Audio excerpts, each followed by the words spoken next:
Okay, so welcome everyone. So this is our Q2 town hall, or maybe this morning it's more like Q2 tea and sympathy, or I don't know what. We're convening these meetings in order to have discussions with whoever is interested about the Second Commission on Undergraduate Education report, which was a report that was produced over the past 3 years or so by a commission that included Johns Hopkins faculty, students, staff, and administrators to think about what the future of undergraduate education should be, sort of to set a guiding star for the university over a period of a decade or more of what we should be thinking about in terms of innovating our undergraduate program. And so maybe before we jump into it in any detail, we can go around and do introductions. So I'm Michael Falk, Vice Dean for Undergraduate Education in the Whiting School of Engineering, and I was one of the commission members. And I'll call people by name so we can do the round robin or do the introductions. So Bertrand.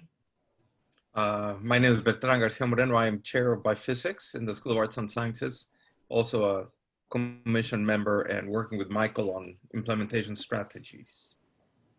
And Janet. Janet Schreck, Associate Vice Provost for Education and the Senior Staff Member assigned to Q2. Mike. Hi, I'm Mike Reese. I am a Senior Lecturer in Sociology and Director of the Center for Educational Resources, and I was a member of the Commission. Joel.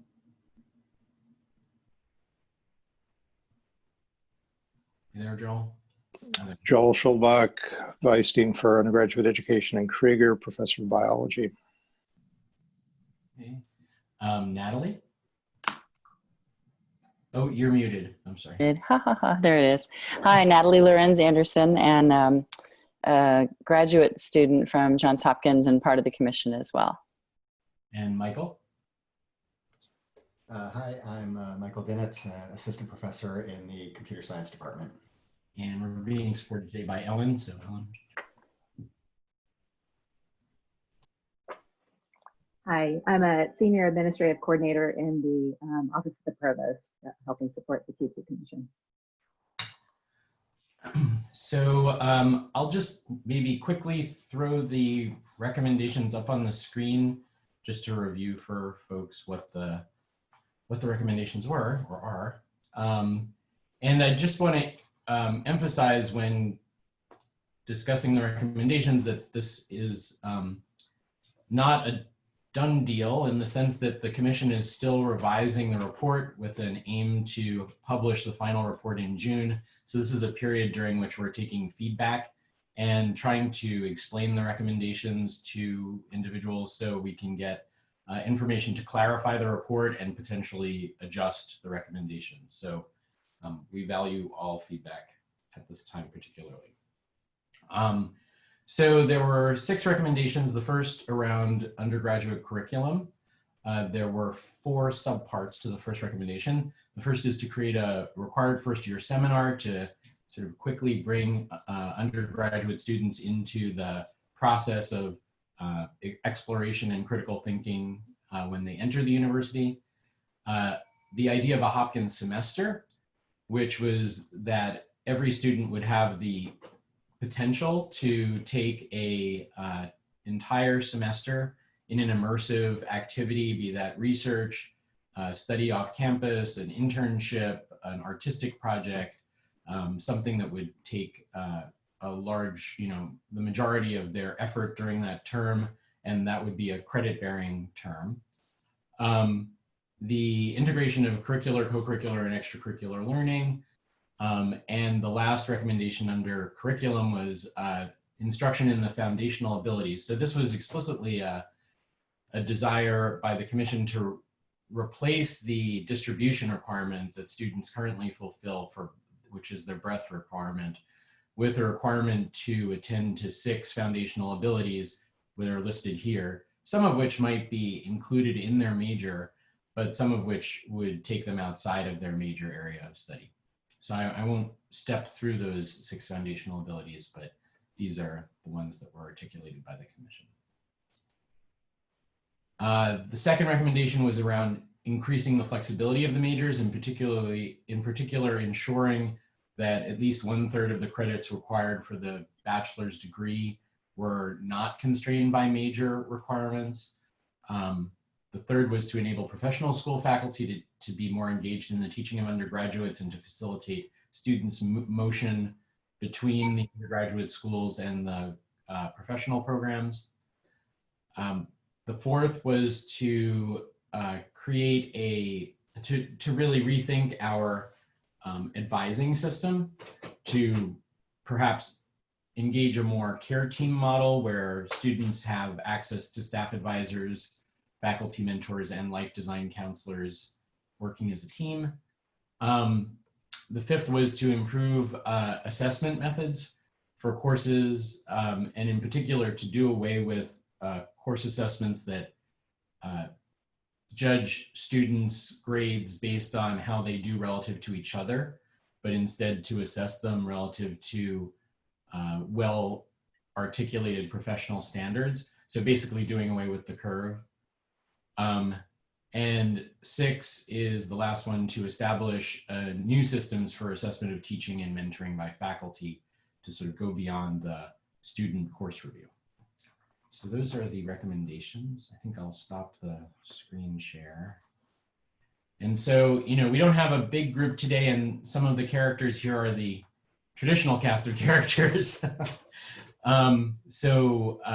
But you know, we would like to have this be driven primarily by questions and discussions. So if it's not putting folks too much on the spot, I know, Natalie, I know you were part of the commission, so you've been part of the discussion all along, but you know, this commission kind of, and we haven't disbanded yet, but has sort of been in a more quiet mood as the deans have been kicking the recommendations back and forth. So I'm particularly interested in hearing your impressions of where we are now. And Michael, I don't know that we've engaged before around this. So, you know, if you have thoughts or questions, that would be a great way to structure the interaction.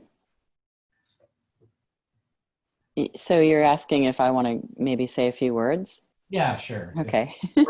Clarifications or questions for us, or yeah. Oh, yeah, I don't really have questions. I mean, where my head is, and I'm sure it's where most of your heads are too, is, you know, how well do these hold up in the face of the potential for a fall semester that would be online? And as I was looking at these, I thought, you know, a lot of them actually hold up well for, at least for freshmen, you know, and obviously there's a whole different question for, you know, the upperclassmen. But, you know, I actually felt kind of pleased that, hey, a lot of these you could still implement pretty readily, even if you had to go online. So that's kind of where my head was this morning, frankly. Yeah, there's been a lot of discussion, particularly about the Hopkins semester at this time, like whether we could be engaging students in internships or other activities on sites external to the university and keeping their connection to the faculty and assessing their learning. That's definitely been one that's been discussed quite actively, I think, in the COVID-19 planning. Sure. I would also wonder if the whole idea of the advising and life coaching actually gets easier in some ways, because, you know, students sometimes won't drop in, knock on the door, whatever. And, you know, the people doing the advising are busy. So I'm thinking, you know, what I keep hearing people say now is, wow, we have more time than ever to engage by video or at least by call.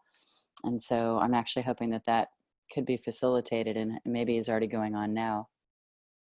I couldn't agree more, Natalie. What I've noticed this week, meeting our first a new batch of advisees, is they're not in a hurry to leave. If you assign an hour long for a meeting with them, they will take it, and so they want to talk and they want to find some order in their disordered world. So I couldn't agree more with you, and I think that it really becomes imperative to. In fact, I was just reading this morning's newspaper, and everyone's talking about the college cliff, and becomes imperative to create a structure in which we spend the time with the students, especially the incoming students. These are the seniors that were displaced, and so not a bad way to jumpstart the advising system by having faculty-student interactions already take prominence, and within the context of some of the other elements in Q2, for example. I mean, I still think there's room for the first year seminar to happen in a way that's not onerous for anybody, but in a way that allows for that communication to be established with the incoming class. So I couldn't agree more. Yeah, I think it does present challenges. Like, I think the picture that's painted by the Q2 report is that we're going to have readily available staff advising for all students, and I sit, well, don't physically sit these days, but you know, I work closely with Janet Weiss and the staff advisors in the Whiting School, and there are really only 4 staff advisors for all the engineering undergraduates, right? So they're feeling under, I think, immense strain at this point, trying to reach out to students in disparate locations, facing all sorts of, you know, contingencies that nobody expected. So I think maybe we can lean more on the faculty, although most of the engineering faculty I'm talking to don't seem to feel like their lives have gotten less busy. Could this be a place where alumni could help step in as well? I'm thinking that trying to think of the other example I'm aware of, but anyway, I'm an advisor to some students at another university through some programs they have, and I've actually found, like you were saying, Bertrand, that the students are really interested in having conversations and talking, and I'm finding that part of the role that I'm playing is just to listen to them, you know, understand their concerns, you know, try to provide some perspective.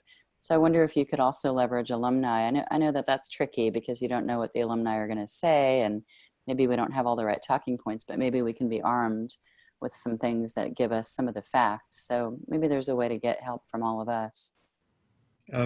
In fact, I'm also playing a similar role for another university. You know, my college, we're immediately activated the network of alumni, and in an organized manner. I mean, we have sessions where we talk about what our role should be. So I think we need to deploy every person we can to have the students feel they're part of a community from the get-go.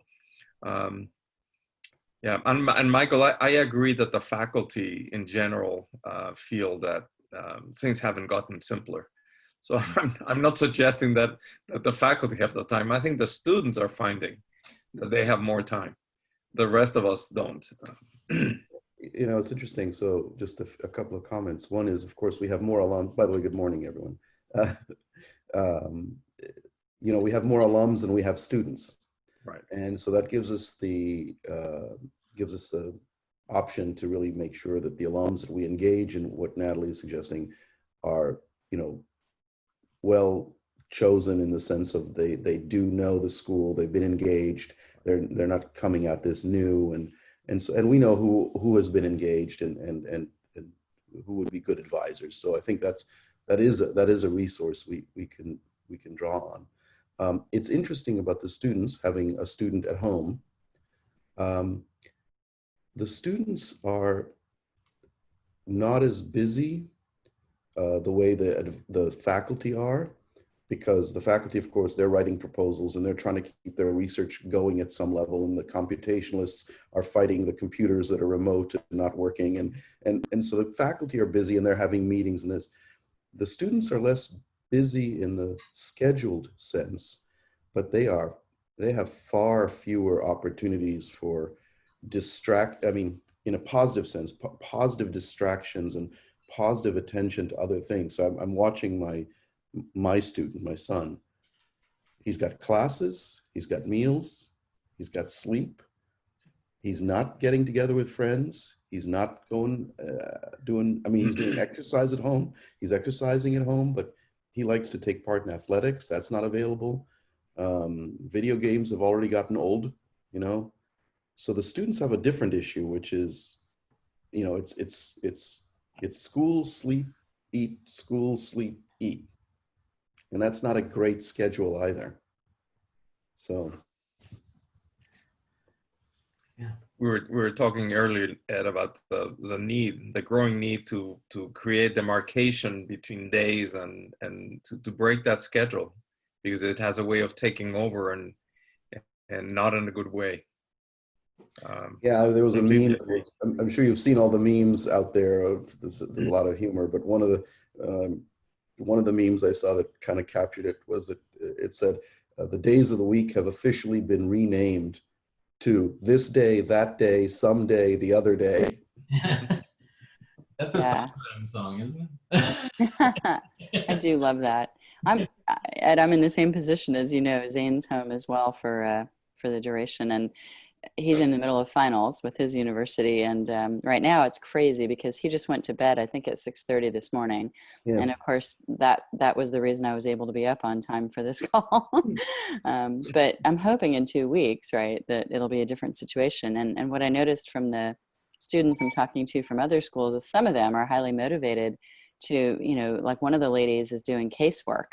You know, her interviews have been delayed, but she's really excited about, you know, having me test her on cases, right? And it's interesting the differences in, you know, where the students' heads are. But a lot of them are motivated for some extra stimulation, extra learning. And again, maybe there's something Hopkins can be doing that we can capitalize on that for some students. It's interesting. My office runs what's called the Teaching Academy for graduate students. It's a professional development program to train them on their future faculty roles. And we decided to offer some trainings online, and we have seen the numbers triple. And typically, some of these events, we might have pizza, and we're not able to offer DoorDash at this point. But the numbers have skyrocketed to the point that we've been adding additional sessions. So I think people are hungry for interaction. I think in their case, and this might be the case as well for undergraduates, is they're also concerned about the job market, the ones that are a year or even months away from graduating. And so they're looking for any way to differentiate themselves. So we might want to think about how to offer additional types of learning experiences that maybe not are for credit, where the alumni could help us out with that as well. So yeah, Michael, welcome. I just don't know if there were any particular CUE2 questions or issues or input you wanted to share. Yeah, so kind of a totally different note. So I guess I'm basically here because my department chair sent an email saying if we have feedback about this, we should let him know. And my feedback is kind of highly dependent on answers to questions that I don't see answered in the document. So I thought I'd ask before sending a long email to my department chair. In particular, this recommendation 5 about getting rid of the curve, like what that actually means in practice. I mean, I can provide, I don't want to make this all about like my class, but I can provide like some context that, you know, I normally use the curve for grade inflation, not for grade deflation, right? So one concern, right, is right. So I've seen this curve mentioned as, you know, we don't want a predefined proportion of people getting different grades, right? Or we don't, and that's a very different thing than saying we want to get rid of all relative based grading. Right. So like for my class, for example, if everyone got over, you know, an 80 or a 90, I'd be totally happy giving everyone an A. I have no problem with that. The issue is that people who put in real effort and then kind of do poorly, I don't want to punish by giving them a D or a C or something that's going to look really bad when, you know, they put in a real effort. It's a hard class. You know, they don't particularly want to be there. It's the only 400 level required class in my department. So, you know, the way I have tended to grade has been, you know, I give real difficult, I not copy, but I use the same basic class that MIT, CMU, Stanford, all of the universities teach the same basic class. I teach it the same as everyone else, you know, and then I look at the grades and people, you know, a couple people get A pluses and everyone else, if they put in an honest effort, they kind of get some grade that seems fair to me, which, you know, isn't ideal, maybe. But I just don't see how to do a completely independent, you know, independent of how each other do kind of grading, right? Like I can't articulate exactly like, oh, a 90 or above is an A and 80 or above is a B. Like doing that seems crazy for a class like mine. Well, can I try to answer that, because that's been one of my certain pet peeves or something. But I think the challenge we are saying is that one of the things we would like to see happen is that indeed instructors are grading students relative to some absolute standard that the instructor has in mind is different levels of achievement rather than other students in the class. So when we've been talking about the curve, the element of it that I think is very off-putting, and we hear this from the students, is the idea that my grade in the class as a student is somehow dependent on the luck of the draw as to who else is in the class that semester. And, you know, I had the bad luck of having Bertrand in the class, and he's a really good student. That means my grade's going to be lower because we're being evaluated relative to each other, rather than relative to some standard that the instructor has set. The other element of this, and this is of course anecdotal, but I think it's typical, is that students want to know how they're doing. And oftentimes, and I've experienced this myself, where you'll ask a student, how are you doing in your quantum class? And the response will be, I have no idea. I get grades. I have no idea what they mean. I don't know if it means I'm doing well, how the grades will eventually be adjusted. I don't know if I'm meeting an expectation or not. And so, you know, grades is a very powerful way for instructors to communicate to students. Here's how you're doing relative to my expectation.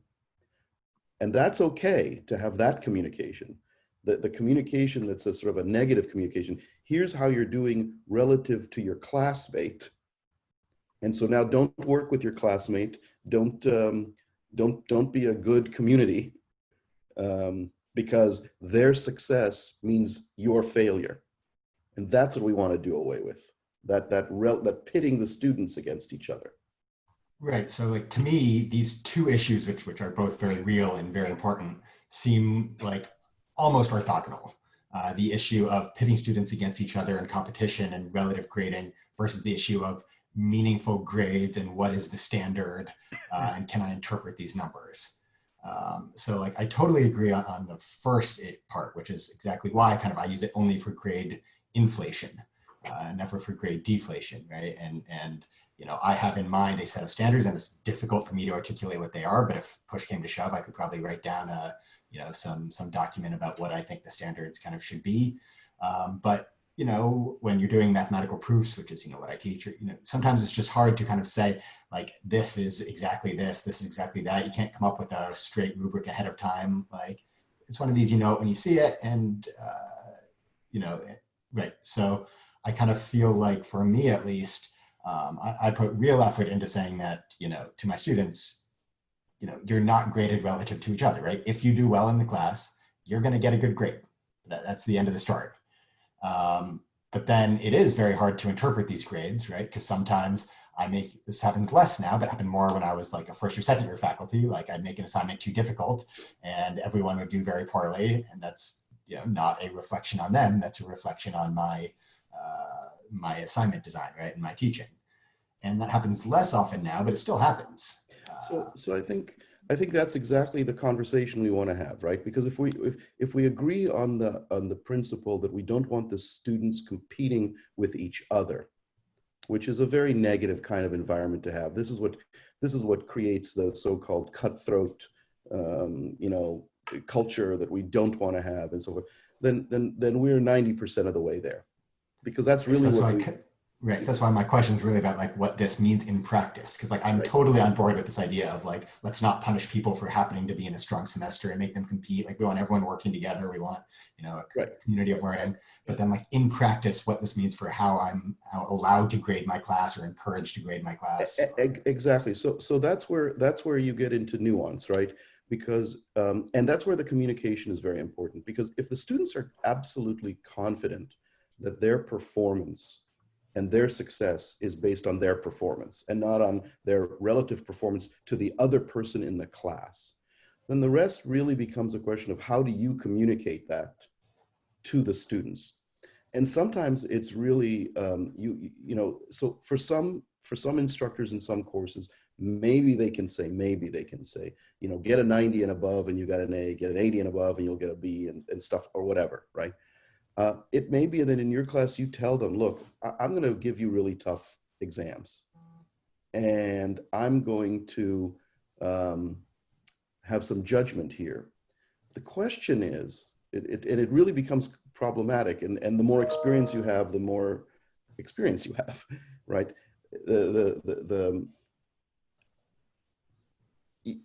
Even with that because I can see your problem, right? Because the problem is you say, oh, let me make sure that after the exam, if the class didn't do so well, I will let them know that this turned out to be a really tough exam and I'm going to have to inflate the grades.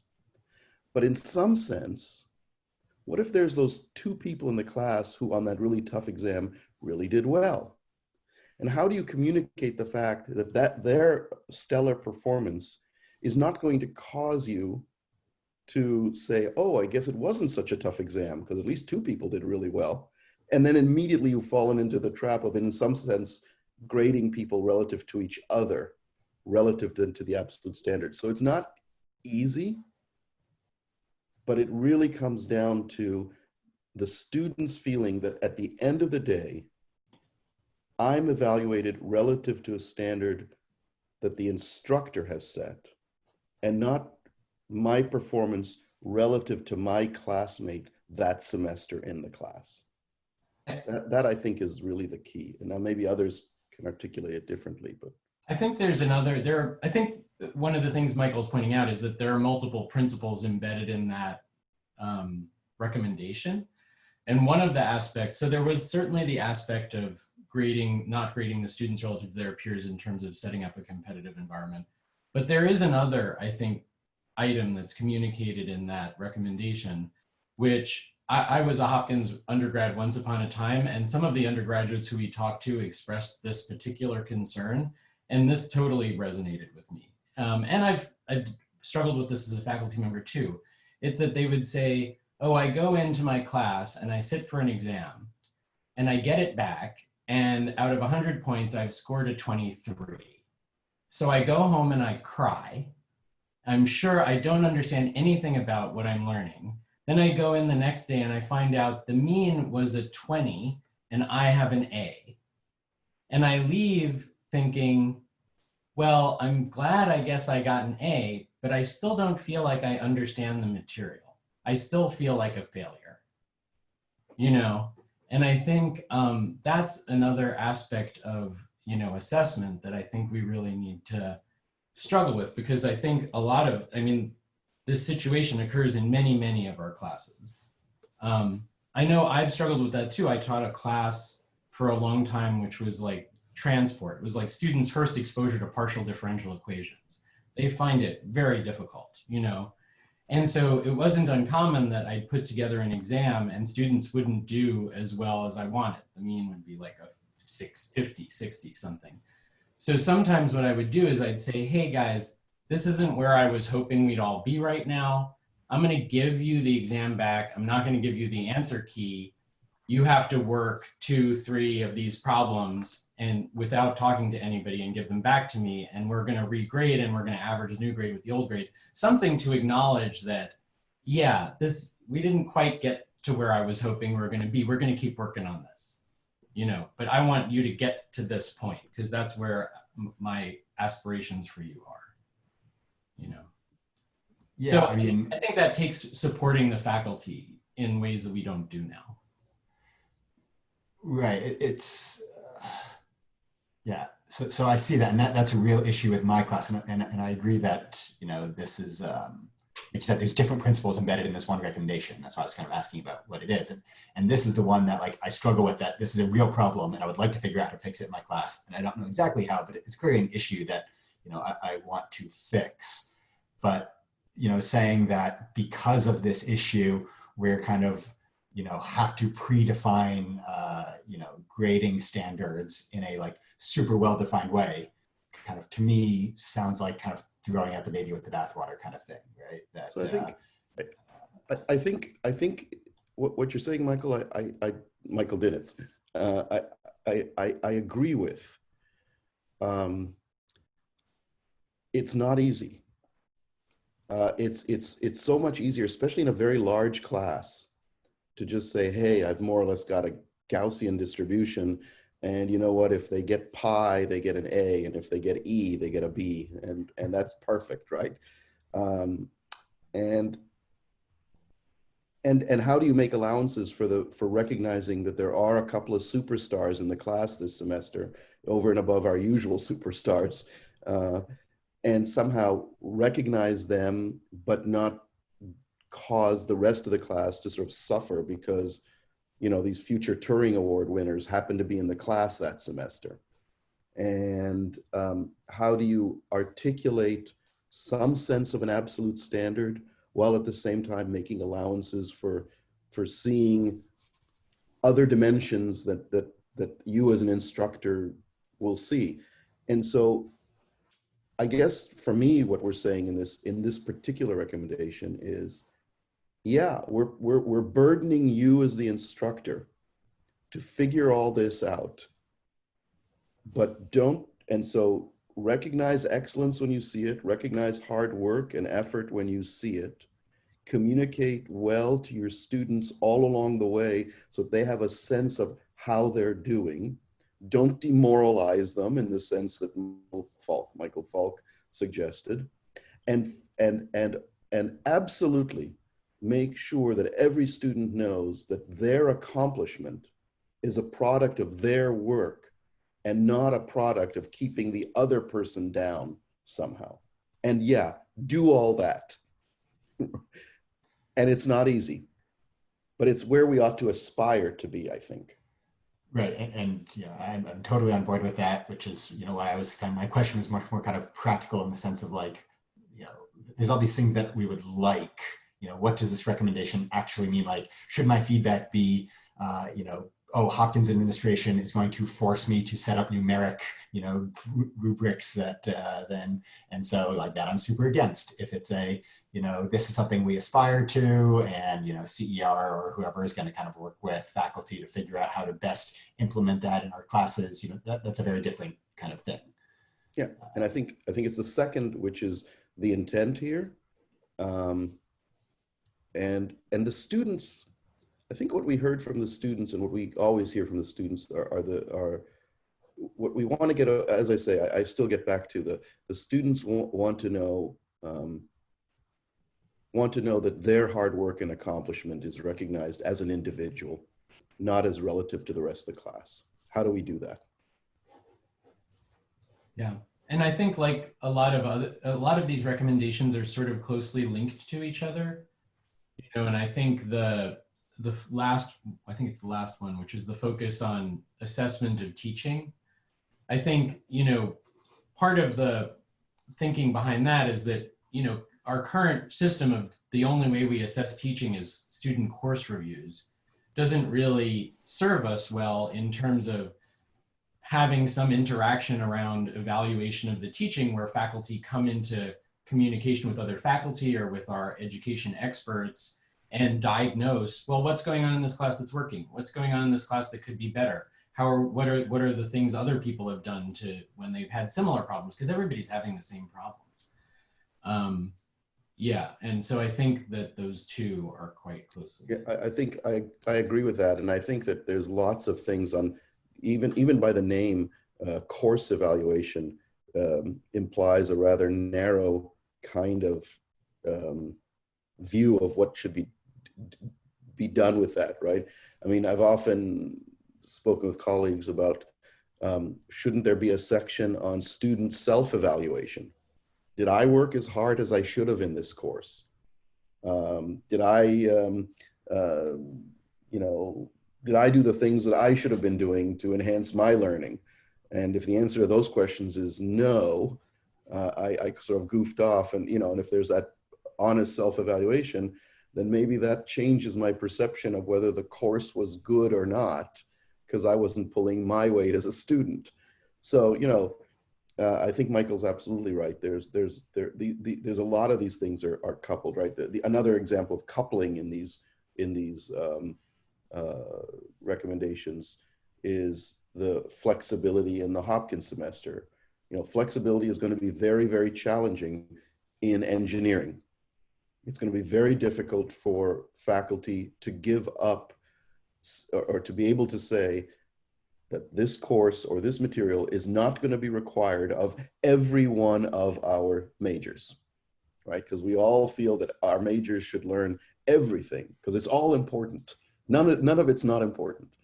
And yet, if we don't create flexibility, how are we going to give the students the opportunity to do a Hopkins semester? So that's coupled. And you go down through the list and you'll see that many of them are coupled. And in that sense, I think it's good because it implies there's a structure to all of this.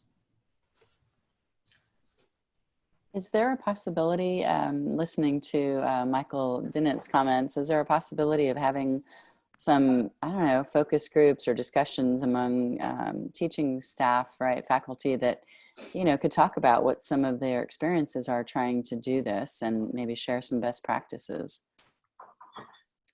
If I could jump in, we actually do this. And one of the interesting things, Michael, is that we did a survey of faculty assessment practices as part of CUE2, where we surveyed faculty who teach classes of 40 or higher to get a sense of how are they grading and what fall into these categories of maybe they're adjusting grades, because like you said, sometimes when we write an assessment, some of the questions are botched on our end and we need to adjust the grades for the students by ignoring that question in the grading or increasing it, versus faculty who say, all right, here's the distribution. If you're in this, 1.5 standard deviations up, you get an A.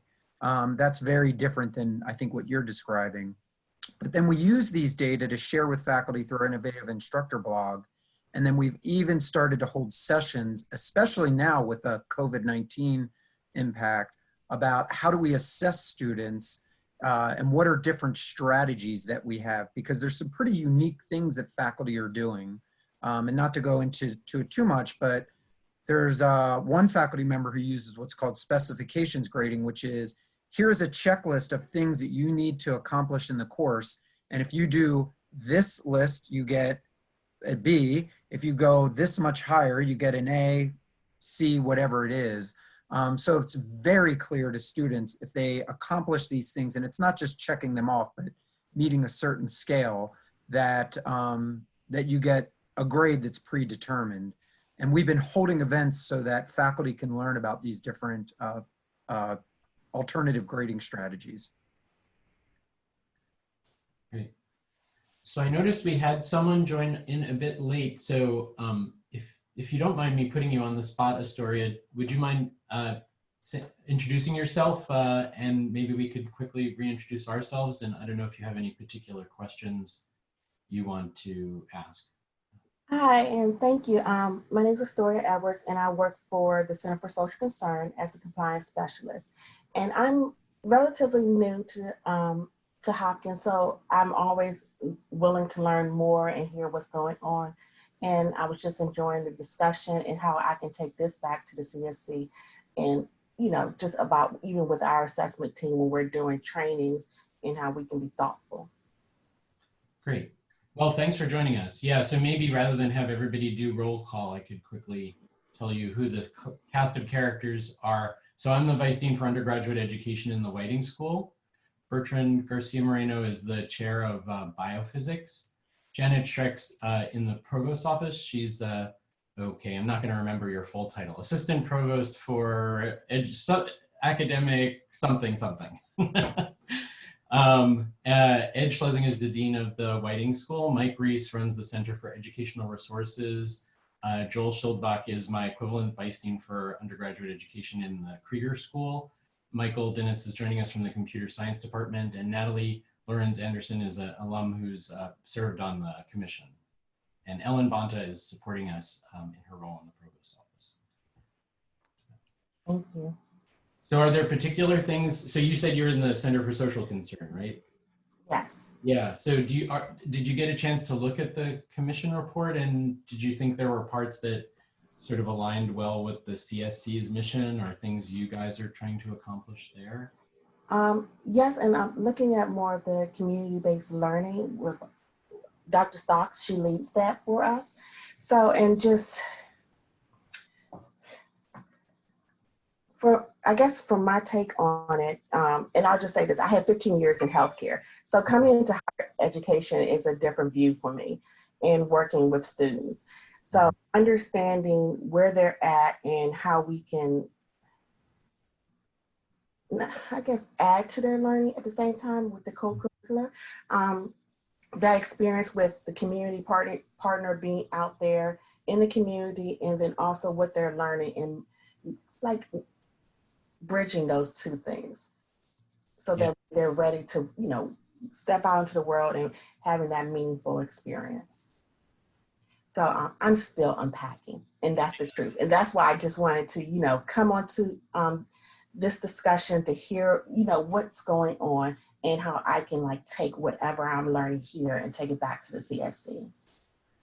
Yeah, I think both the Hopkins semester recommendation, which is that students should have a potential to take a full semester to embed themselves in a sort of immersive project, but that could include an internship, being at a hospital, working amongst, amongst people in the professions they hope to aspire to, or some other healthcare environment, could be administrative. So that's one aspect that certainly aligns with that. The other one is the discussion of co and extracurricular activities. And I mean, I'm not sure, I mean, actually, I think of all the recommendations in the report, the one on co and extracurricular activities is probably the one that the report provides the least guidance for. It sort of calls it out as something aspirational, but doesn't really give much of a roadmap as to how we do it and where we engage that growth. I know in my conversations with some of the departments, I just had a sort of extended conversation with the mechanical engineering department. They expressed some ambivalence around this recommendation. Particularly, they were concerned that if we started to provide grades for some of the things that students do now extracurricularly, that it would in ways sort of corrupt the process, that students would be seeking to get into Baja Car for the grade, not because it's what they like to do or they love to do. And that it would also change the dynamic around what kind of autonomy do the student clubs have to choose their members, evaluate their membership. You know, if it's something that students do for credit, is there a responsibility for those extracurricular activities that are graded to admit all students who are interested in participating, like our classes do? So yeah, so I think there's a lot of conversation yet to have around what the interface between graded work and co and extracurricular work should be. And yet, if I could jump in, I think the commission wanted to say explicitly that learning doesn't happen just in the classroom. And so if we agree that learning doesn't happen just in the classroom and that there are valuable, intense learning experiences outside the classroom, that immediately raises the question of how do you assess those, and how do you also recognize those in the sense of saying to the student that there's some documentation, just like we do with grades and courses, that basically say, this is what you learned. How do we say that in a formalized manner with non-courses? And so again, it's one of these things that in some sense the commission is throwing at the faculty and saying, and more than just the faculty, all the educators at Hopkins, to say, here's the aspirational goal, how do we get there? Yeah, and I think CSC is one of our great partners in this regard, because I know our Center for Educational Outreach, Margaret Hart, who's in that center, works closely with CSC, particularly around things like Charm City Science League. And she's been helpful to me in terms as a local engineering expert in this service learning.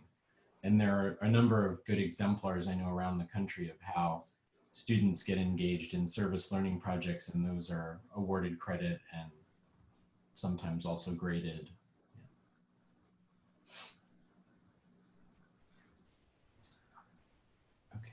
Okay, well, I think we've engaged all the folks who we've had here. I don't know if anybody has any last questions they want to ask before we wrap up, but I think we've had a nice conversation. I just wanted to say to Michael, especially Michael Dinitz, but I appreciate your questions, because I think what you were asking in the discussion we have had, it's really an exemplar of the kind of discussions we're going to have going forward on this one, but on others as well. And one of the things that I don't know if you said earlier before I logged on, Michael Falk. One of the things about this commission report is that it is not an implementation document, right? We've not, in this document, we haven't said how to do these things. We said, these are the characteristics, these are the components, this is what a Hopkins undergraduate education ought to look like, what we should aspire to. Now we're going to have to deal with how to implement all of this. And so there's going to be challenges and conversations, many conversations that will have to happen. And the last thing I'll say is, not that I think it should take this long, but the first commission for undergraduate education took 15 years to implement. You know, this is not something we're saying, okay, this fall, everything changes. This is a process, and we just have to be cognizant of the time scales that we're thinking about here. Great. Well, thanks everybody for dedicating your morning, and hope to see you around in future conversations. Thank you. So, Thank you.